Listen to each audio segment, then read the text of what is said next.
le 6, on a fait. Calculer la pression électrostatique à la surface d'un conducteur où on donne le champ électrique. Donc regardez, dans votre cours, quand je parle de pression électrostatique, c'est ce que j'ai comme formule. Sigma carré sur 2 epsilon 0.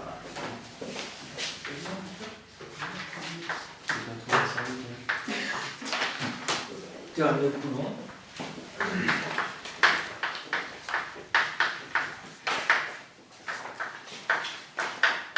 Donc E égale au voisinage du conducteur, voilà, égale sigma sur epsilon 0 fois donc, le vecteur unitaire, on va dire normal, dirigé vers l'extérieur. Donc ça c'est au voisinage du conducteur.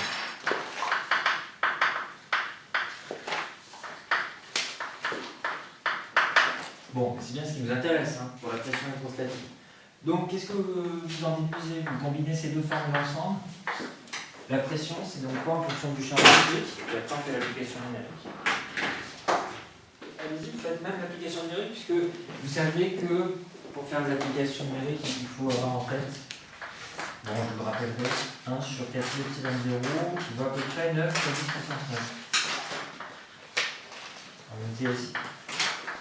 Vous savez que 1 sur 4 epsilon 0, je vais essayer de le faire apparaître artificiellement, c'est 1,5 fois 4 pi epsilon 0 sur 4 pi, bien sûr, fois E carré.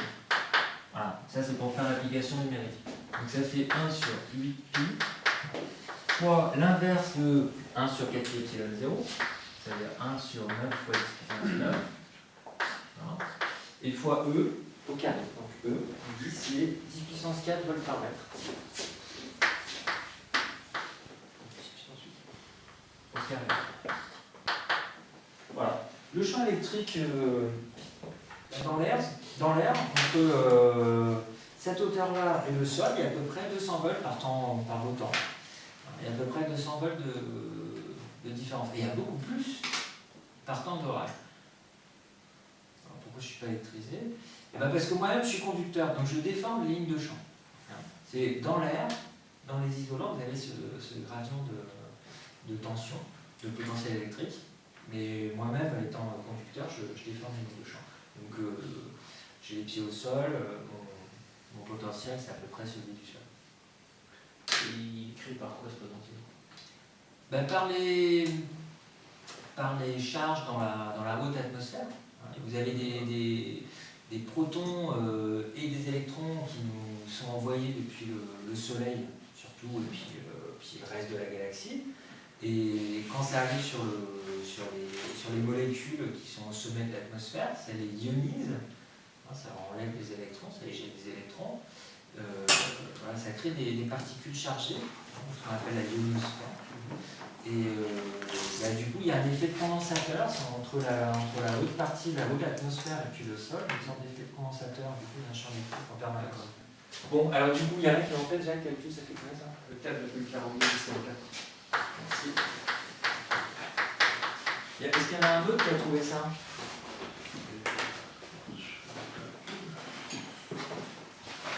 Alors, c'est une pression, donc c'est des pascals.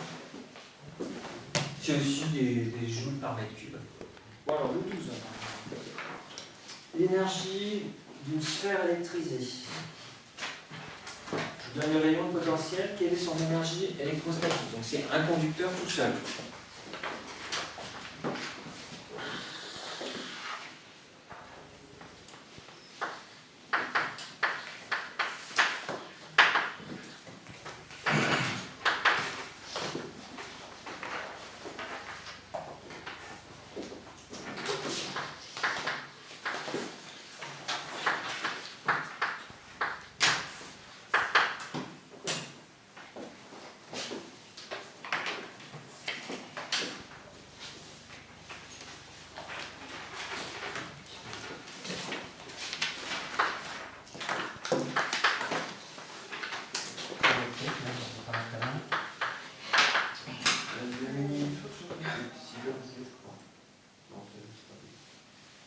C'est un demi de QV.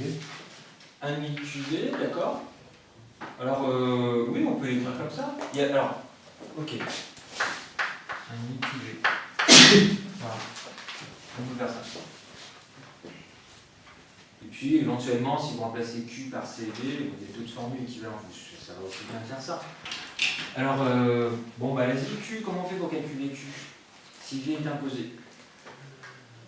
Quel est le lien entre Q et V pour une sphère? C'est assez simple. Ça le décline, non?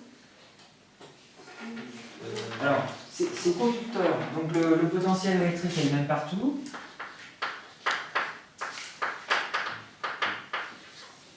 Que vaut ce potentiel? Je vais poser la question autrement. Que vaut le potentiel en fonction de Q? Q carré sur 2C. C'est ça? Non, ça c'est l'énergie en fonction de Q et de C. Et là, ce que je vous demande, puisqu'on a écrit QV, on peut faire avec ça. J'ai mis de CD carré. C'est vrai aussi, mais dans ce cas, il faudrait avoir C. Mais au départ, non, mais vous avez raison, parce qu'au départ, je pensais faire ça. Hein. Et je vais vous montrer qu'on peut aussi faire autrement. C'est ADS, répartition surface, charge. Ah, ouais, il a raison. 1 demi de V, double intégrale, sigma ds. Mais redévu, on a vu. Ah, ok, vous avez tous raison, mais cherchez le truc le plus simple. Ah, on a le potentiel, donc ça serait 1 demi des intégrales sigma V ds. Alors, pour quand même, pour laisser plusieurs pistes, hein, pour ceux qui veulent faire autrement, je vous rappelle que C, en fait, on l'a déjà calculé pour une sphère. Vous ne peut-être pas l'exercice, on l'a fait, ça, je suis certain. C'est l'exercice d'après, d'ailleurs, je crois. Enfin, non, c'est l'exercice numéro 7, on l'a déjà fait. Donc, on aurait pu se servir de 1,5 de CV2, point barre, c'était fini. Mais comme ça, on retrouve un petit peu le raisonnement, ça nous fait réviser. Comment on fait pour calculer V en fonction de Q? V égale Q sur epsilon 0. Alors, le DV, ne l'écrivez pas, parce qu'en fait, c'est plus simple que ça. Mais DV égale DQ sur, quand vous dites ça, pi epsilon 0 R. Mais pourquoi j'écris DV? Parce que c'est la contribution élémentaire d'un élément de charge DQ, qui est posé sur la sphère. Sauf que quand vous écrivez ça, juste un rappel, vous écrivez le potentiel, en fait, où vous êtes en train de calculer le potentiel, en quel point? Au centre de la sphère. Pourquoi c'est pas grave de dire qu'on calcule le potentiel au centre de la sphère alors que nous on voulait le potentiel du conducteur ici? C'est égal, quoi. Ouais, et pourquoi c'est égal? Parce qu'à l'intérieur, Parce qu'elle se fait un le potentiel électrique est le même partout. Voilà. Le champ électrique est nul à l'intérieur d'un conducteur, donc le potentiel est nul, pardon, le potentiel est le même partout à l'intérieur du conducteur et aussi sur la surface. D'accord? Les charges, il faut se rappeler, sur un conducteur, les charges ne sont qu'en surface, mais le potentiel électrique est le même partout, en surface et à l'intérieur. Donc calculer le potentiel ici, c'est pareil que calculer le potentiel en un point sur la surface. C'est forcément le même. Donc, pour appliquer ça, on n'a même pas besoin de s'embêter avec DQ et DV, puisque toutes les charges élémentaires sont à même distance du centre. D'accord? Donc le raisonnement, on l'avait déjà fait, et il nous mène à ça. V égale ça. Ce qui nous donne aussi la capacité de cette sphère. Bon, mais n'empêche qu'on peut le faire comme ça. Le Q, là, c'est Q total. Et on remplace là-dedans. Ça fait égal 1 demi de Q, c'est donc 4 pi epsilon 0 grand R fois V fois V, donc au carré. Voilà. Donc c'est bien, on a la réponse. L'énergie potentielle électrique, on va faire l'application numérique quand même. Donc ça fait 1 demi de... Alors, comme tout à l'heure, 4 pi epsilon 0, c'est l'inverse de 9 10 puissance 9. R, à quoi faut-il faire attention quand on remplace R? En mètres. Voilà, il faut l'écrire en unité SI. 0,15 et fois V moins 10 puissance 5 au carré. Donc, on voit que c'est au carré, que ce soit plus ou moins, ça change. Voilà. Donc en gros ça va faire 10 puissance 10, ça fait en gros 10 puissance 10, donc en gros ça fait 0,08.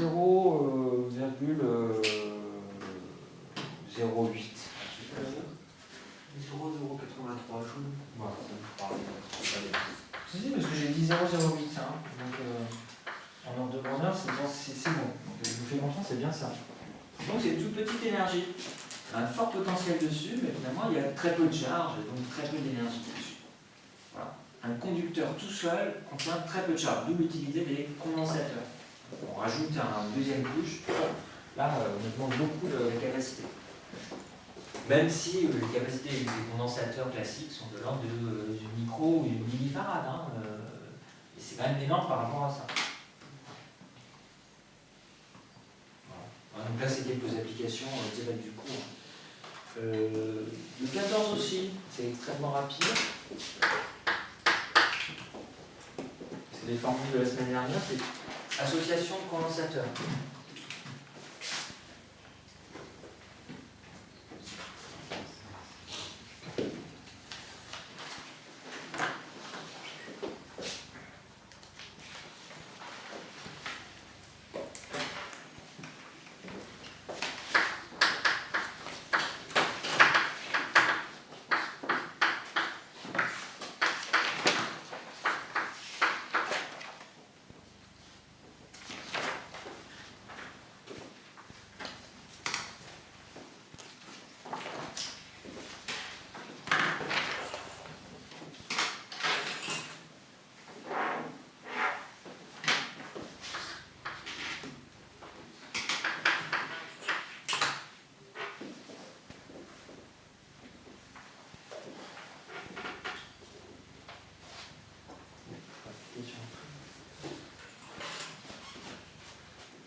Donc, la semaine dernière, j'ai montré que quand vous placez deux condensateurs l'un derrière l'autre en série, l'ensemble était lui-même équivalent à un condensateur, et on avait trouvé l'expression de sa capacité. Alors, comment on fait pour calculer la capacité du conducteur équivalent? Voilà, avec la formule avec l'inverse. Donc ça c'est avec un C tel que 1 sur C égale 1 sur C1 plus C sur C1 sur C2. Voilà. Vous pensez, si vous connaissez les formules pour les résistances, pour les dipolomiques, c'est des formules inverses. Celle de la série, quand vous avez deux condensateurs en série, vous avez une formule qui est analogue à celle de deux résistances en dérivation. Bon, donc on n'a plus qu'à appliquer ça. Hein. Vous avez l'expression d'énergie potentielle électrique pour un condensateur. Je vous rappelle que c'est un I de CU2. Voilà. Donc il y a juste à remplacer. C'est c'est l'inverse de ce machin. Ça fait C1 C2 sur C1 plus C2. U carré. Voilà. C'est l'application numérique. Une minute, tu remplaces.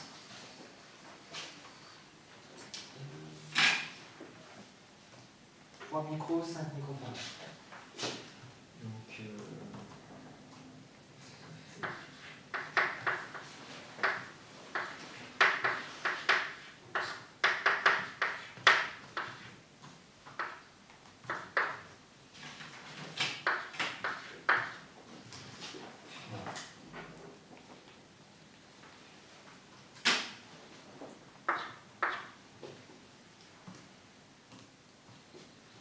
Ouais, 240.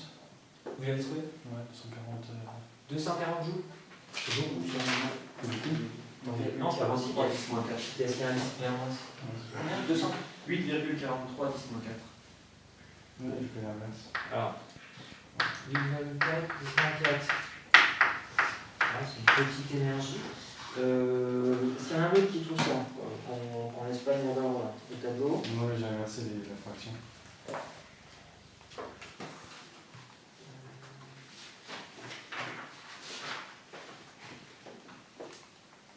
Ah oui, d'accord, c'est simple. 10 moins 4, 7.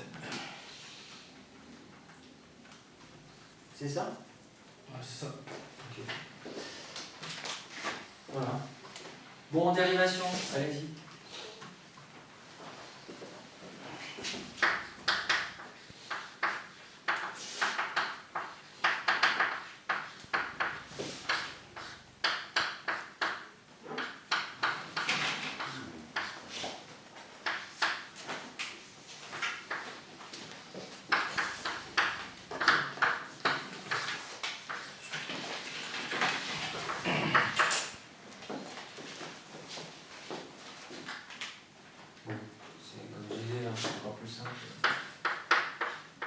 c'est impulsé. Même formule, l'énergie.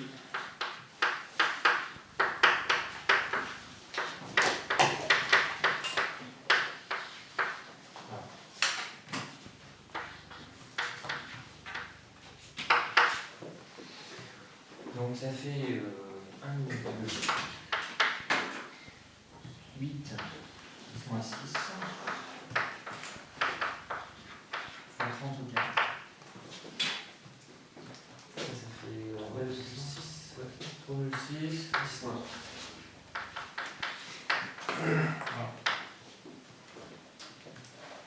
Voilà, donc ils ne contiennent pas tous à chaque fois la même, c'est les mêmes condensateurs, mais en fonction de la façon dont on les associe, ils ne vont pas contenir la même énergie. U, là, c'est bien la différence de potentiel entre nos deux bornes du condensateur. Ça veut dire que le condensateur, Elle est commune là. si je le débranche du circuit, j'ai encore 30 volts de différence de potentiel entre mes deux bornes, une fois qu'il est chargé. À ceci près qu'il y a des fuites inévitables. Donc si vous prenez les tout petits condensateurs que vous avez dans les cartes électroniques, ceux de cette taille-là, ça va se défaire très vite. Très vite. Parce que voilà, ces petits condensateurs dans les cartes, souvent ils servent à quoi? Ils servent à faire du traitement du signal. Et donc ils servent à filtrer des signaux qui sont de l'ordre des fréquences de mégahertz.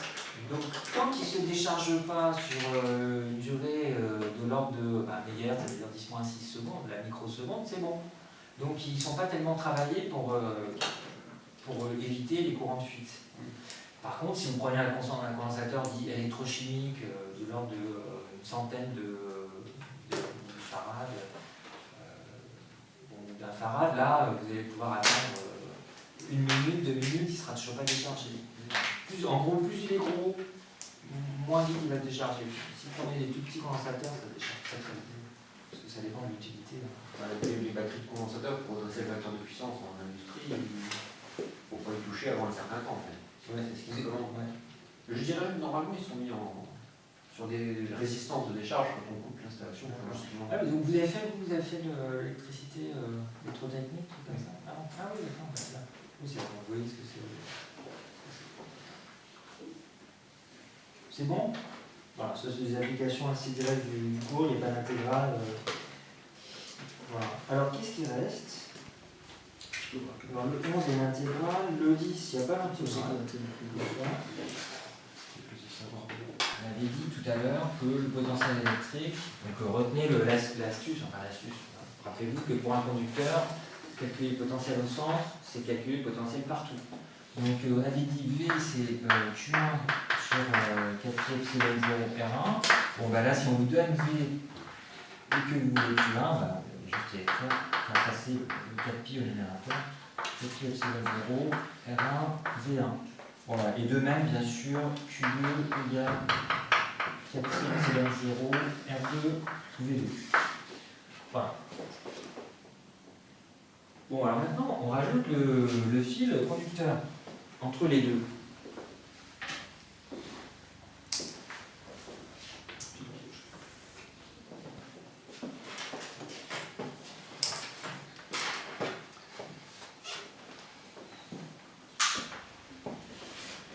Alors,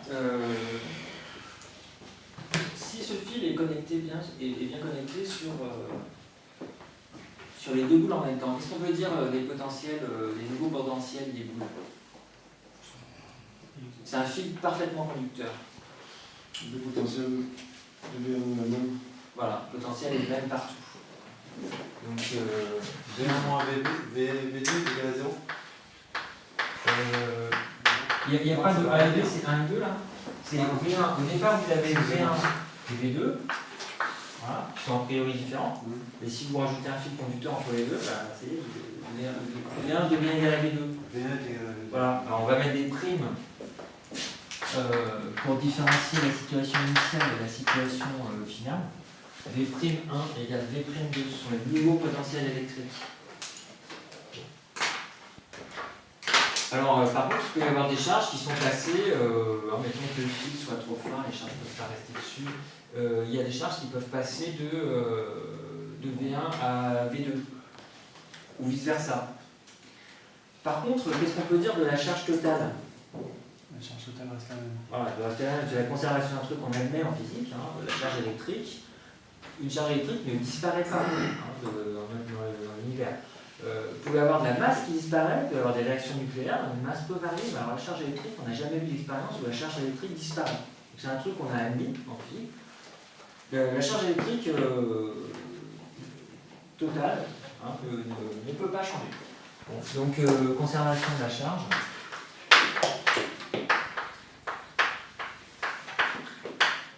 Les anciennes charges avaient une somme Q1 plus Q2, c'est égal à la somme Q'1 plus Q'2, ça c'est les nouvelles charges portées par les sphères 1 et 2. Bon, et les boules sont toujours très éloignées l'une de l'autre. C'est-à-dire que, qu'est-ce qu'on peut écrire? Là encore une fois, on a le nouveau potentiel de la sphère de gauche, il est dû aux charges qui sont sur la boule 1, une nouvelle charge. Et comme les deux boules sont très éloignées l'une de l'autre, elles se répartissent de manière à peu près uniforme d'ailleurs aussi. Donc on va pouvoir écrire V'1, on prend la même formule, V'1 c'est Q'1 sur K'I epsilon 0 R1. Évidemment, V'2 égale Q'2 sur K'I epsilon 0 R2. Voilà. Avec ça, on peut en déduire, parce que je demande mon lancé. Voilà. Le but, en fait, dans cet exercice, c'est de vous faire calculer le rapport sigma'1 sur sigma'2. Sigma, ce sont les densités surfaciques de charge. Donc, comme les boules sont très éloignées, on dit elles sont tellement éloignées qu'elles ne peuvent pas avoir, les charges qui sont là ne peuvent pas avoir à l'équilibre d'influence sur les charges qui sont là, le potentiel qui est là, donc on peut écrire ça. Mais on vient de voir que V' est égal à V'2. Bon, qu'est-ce qu'on peut en déduire pour le rapport Q' sur Q'2? Essayez de simplifier au maximum. Ça vaut combien? Les sigma'1 sur sigma'2. Ça vaut combien? Donc Q' sur Q'2, ça fait quoi? Le plus simplifié possible, ça fait R1 sur R2. Et maintenant, pour passer au rapport de sigma, en fait, je vous rappelle, il faut se rappeler, sigma sur une sphère de rayon grand R, c'est quoi en fonction de Q? Vous avez une sphère qui est chargée de manière homogène, de manière uniforme. Quel est l'air de la sphère? 4 pi r carré. 4 pi r carré. Ah mon dieu, 4 pi r carré. Voilà, ça fait partie sur une surface 4 pi r carré. Bon, alors, du coup, quel est le rapport sigma'1 sur sigma'2? Q1 carré sur Q2 R1 carré. Oui. Et du coup, quand vous remplacez par Q'1 sur Q'2, R2 sur R1. Ouais, mais voilà, ça fait R2 sur R1. Alors, je l'écris explicitement. Sigma, donc je remplace sigma'1, qu'est-ce que c'est? C'est Q'1 sur K'I R1 carré. Et je divise ça par sigma'2, donc c'est-à-dire diviser fois 1 sur Q'2 sur K'I R2 carré. Voilà, donc il reste Q'1 sur Q'2 fois R2 carré. Je remplace maintenant par ça, ça fait R1 sur R2 pour R2 carré sur R1 carré. Et donc ça fait R2 sur R1.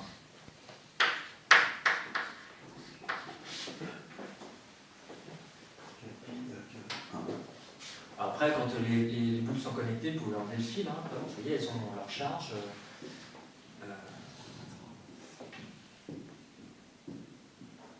Et donc voilà, on a la répartition des charges après connexion. rééquilibre des potentiels. Alors, quelles sont les prévisions qu'on peut faire à partir de ça? En fait, je vous rappelle que, voilà, qu'est-ce que ça veut dire ça? Que je réécris sigma prime 2, hein, je réécris ce qui est au début. Sigma prime 1 sur sigma prime 2, c'est égal à R2 sur R1. Ça veut dire que plus le rayon de la boule est petit, plus la densité surfacique de charge est grande. C'est peut-être pas intuitif. Et après connexion, c'est ici qu'on va avoir le plus de concentration de charge électrique. Et quelle est l'importance pratique de ce truc-là? C'est que le théorème de Coulomb, il nous dit que au voisinage, je mets le théorème de Coulomb, au voisinage d'un conducteur,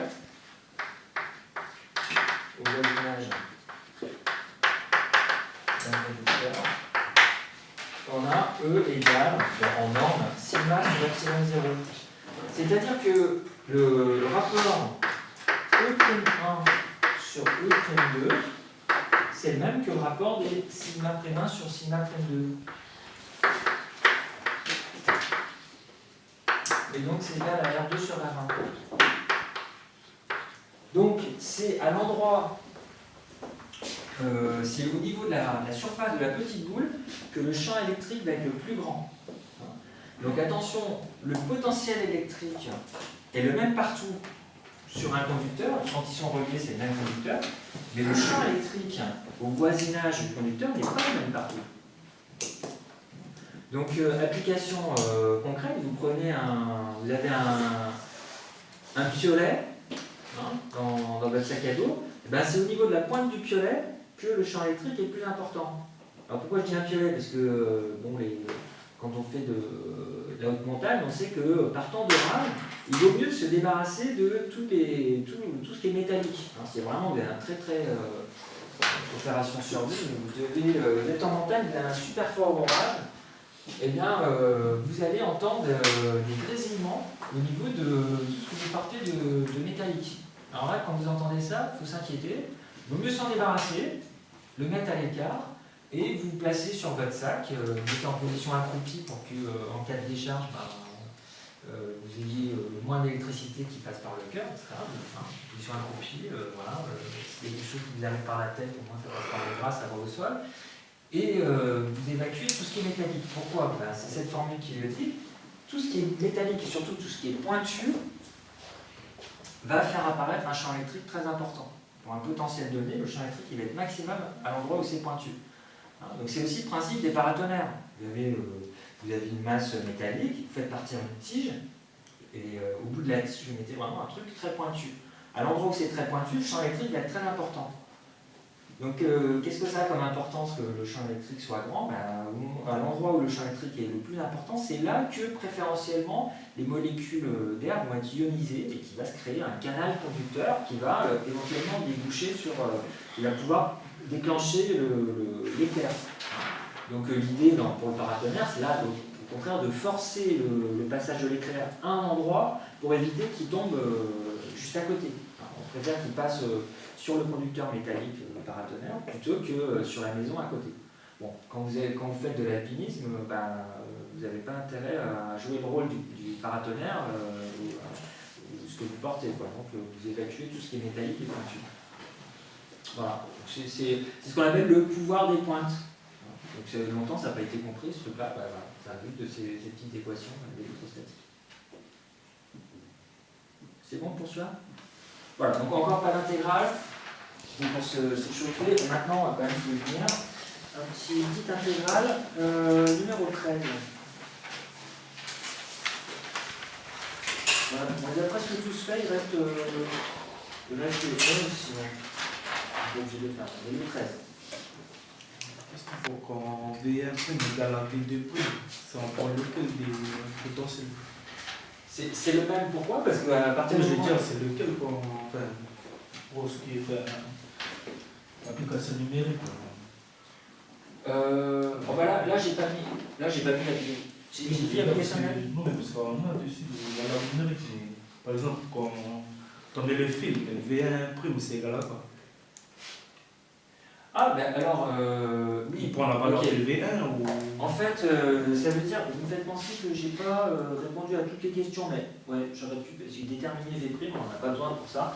Ce qui me semble le plus intéressant, c'est le résultat final, hein, c'est ça. Maintenant, si vous voulez vraiment avoir le V', c'est pas compliqué, qu'est-ce que vous faites? Vous avez, qu'est-ce qu'on a dans l'énoncé au départ? On a les potentiels au départ. Vous avez V1, si vous avez V1 et V2, vous avez Q1 et Q2, d'accord? Puisque vous avez R1 et R2.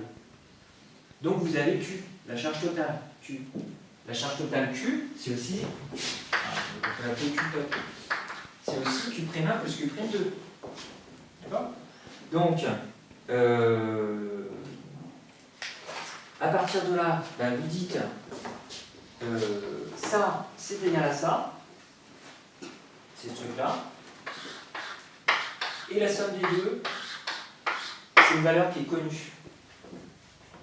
Vous êtes d'accord? Si vous avez, je répète, si vous avez V1 et V2, vous avez Q1 et Q2. Donc vous avez Q total. Donc vous avez la somme Q' plus Q'2, et vous avez le rapport Q' sur Q'2. Donc, vous avez Q', ça c'est deux équations linéaires et deux inconnues. Donc vous saurez le résoudre. Donc vous avez Q', vous avez aussi Q'2, et vous pouvez vérifier que vous utilisez cette formule ou celle-là, vous obtenez le même potentiel. Vous pouvez appeler V'. Voilà. D'accord? Voilà. Je ne vais pas faire le... ça me semble moins intéressant que de faire le 13, hein. Mais comme ça, je vous montre qu'on aurait pu calculer V'. Le 13, c'est un condensateur sphérique. Si vous aviez le temps, je ne sais pas, vous pourriez vérifier de la même façon qu'on a fait le condensateur cylindrique, vous pouvez vérifier le résultat du condensateur sphérique qu'on va faire maintenant. Mais on va le faire, pas avec la même méthode que tout à l'heure, justement pour voir un peu autre chose, on va le faire avec la notion d'énergie électrostatique volumique. Je vous ai montré tout à l'heure, j'ai fait la démonstration juste dans le cadre du condensateur plan, mais on peut faire une démonstration générale.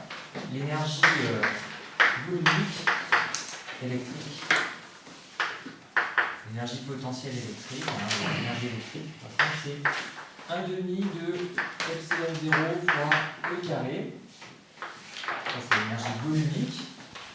Et donc si on veut l'énergie électrique totale, il faut faire la somme sur tout le volume où vous avez sur tout le volume où le champ électrique est différent de 0, la somme de cette énergie volumique. 1,5 de epsilon 0 E carré fois l'élément de volume. En général, je vous rappelle, on a deux taux d'éléments de volume.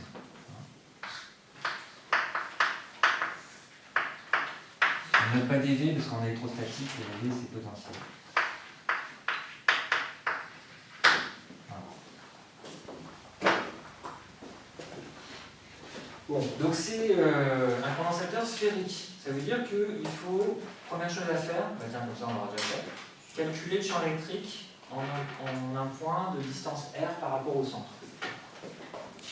Bon alors, comme on l'a déjà fait, qui peut me dire avec un peu d'intuition que vaut le champ électrique? Vous avez une charge Q1 portée sur le conducteur 1, que vaut le champ électrique au point P?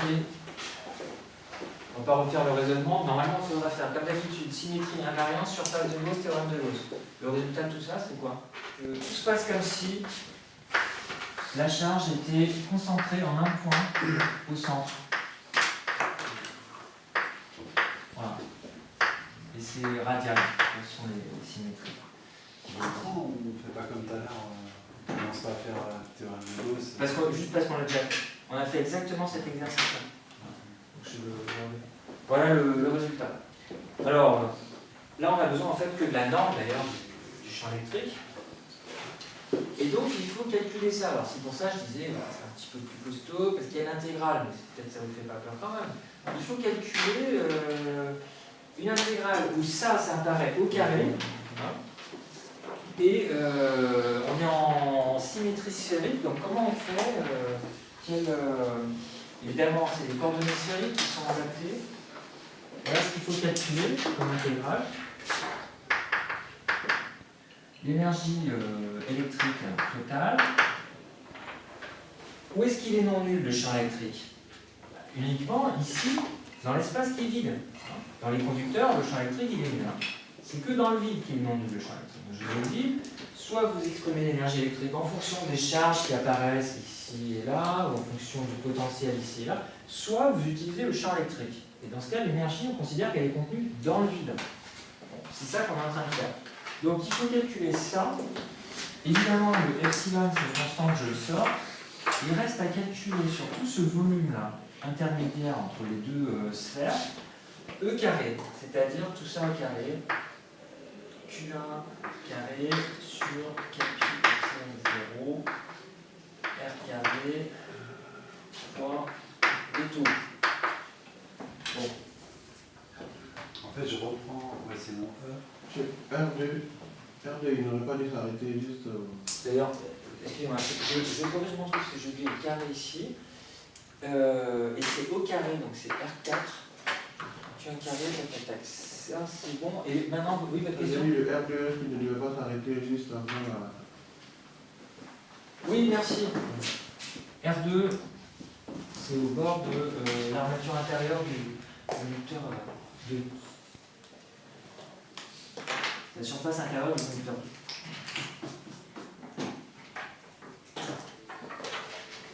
Vous êtes d'accord sur là? Alors, qu'est-ce qu'on fait quand on est intégral? Le premier réflexe, c'est. On va calculer. On sort les constantes. On sort les constantes. Hein, donc là, tout ce qui est Q1, epsilon 0, ça sort. Bon, j'essaie de simplifier en même temps. Le epsilon 0, il y en a un au-dessus, mais il y en a deux en dessous. Il y a 4pi carré qui sort. Q1 carré. Voilà, j'ai sorti toutes les constantes comme ça. Et il reste donc la somme sur tout le volume vide de D2 sur R4.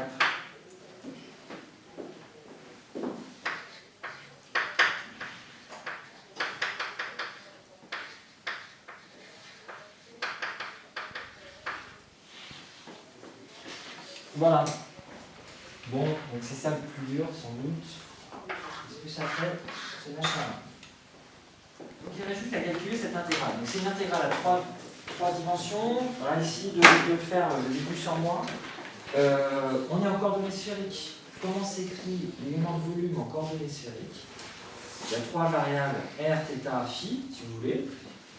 Vous pouvez aussi vous ramener directement à R en découpant en petites sphères. Enfin, je vous laisse faire comme vous avez l'habitude de faire en maths. Et il faut calculer chaque fois des taux sur R4. Les taux, c'est l'élément de volume. Cette intégrale, je vais l'appeler, je n'ai pas envie de recopier à chaque fois le début, hein. Donc je l'appelle I, cette intégrale. Donc I, c'est la somme, si on veut, sur les trois variables. Donc des taux, c'est dr fois r dθ fois r sin θ dφ.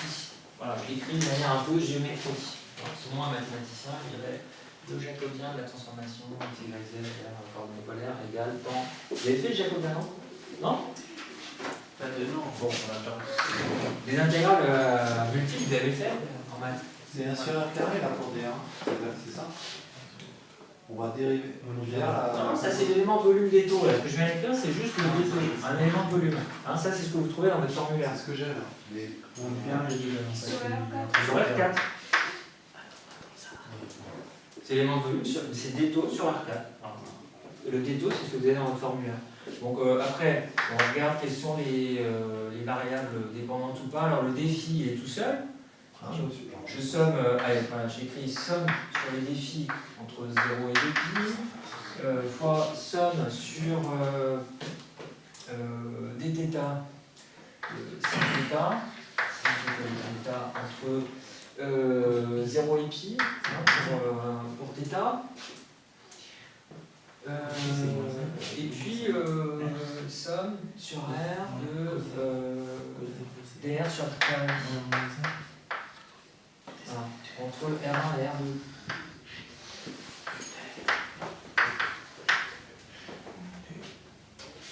Voilà. Bon, donc ça fait. Il y a la première, c'est 2pi. La deuxième, c'est la primitive, c'est moins cos θ à prendre entre les deux bornes qui sont 0 et pi. Et puis il reste somme de 1 sur r carré. Donc c'est la primitive, c'est moins 1 sur r à prendre entre R1 et R2. Voilà. Moins cos. Donc ça fait cos entre 0 et pi. Cos de 0 ça fait 1, cos de pi ça fait moins 1. Donc ça fait 2. Donc I égale 4pi fois donc ça. Ça fait 1 sur R1 moins 1 sur R2. Voilà. Il y en a combien qui avaient trouvé ça? Un seul? 2, 3? Alors du coup, ça c'est pas le but, hein. Le but c'est d'avoir l'énergie totale. L'énergie électrique totale, il faut que je multiplie par le machin qui est devant. Il y a un 4pi dedans, donc je le fais sauter, ça fait 1 sur. Ça fait Q1 carré sur 2 epsilon 0 fois 4pi, donc sur 8pi epsilon 0. C'est ça? Fois 1 sur R1 moins 1 sur R2. Là voilà l'énergie. Il manque un 4pi.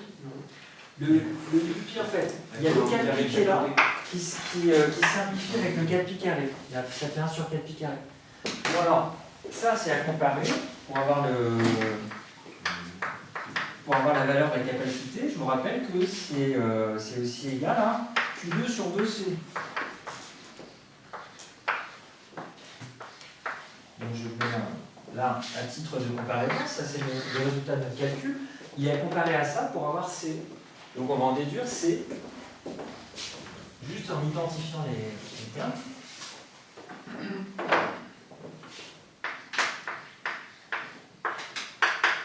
Voilà, bah dites-moi. Le pi epsilon 0, bon là je suis d'accord, ça commence bien, et sur la différence. Ah non, moi j'avais fait le 1 sur R2. Et j'ai T'as produit, c'est vrai. Voilà. Alors, déjà, ce qui a l'air pas mal, c'est que c'est homogène. C'est visiblement homogène parce que, je vous rappelle, pour condensateur plan, c'est epsilon 0 S sur E, c'est epsilon 0 fois une longueur. Ah là, c'est l'inverse d'une longueur, c'est le numérateur, ça fait une longueur.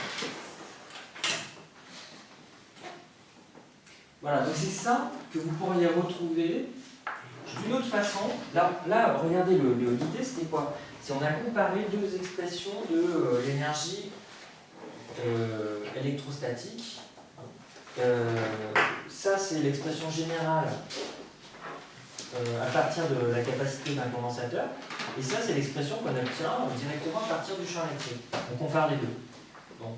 B, on aurait pu faire autrement, on aurait pu faire comme pour le condensateur cylindrique, on aurait pu calculer la différence de potentiel entre le conducteur intérieur et le conducteur extérieur. Donc on aurait la tension, et après on utilise, au lieu des formules sur l'énergie, on utilise U égale CU.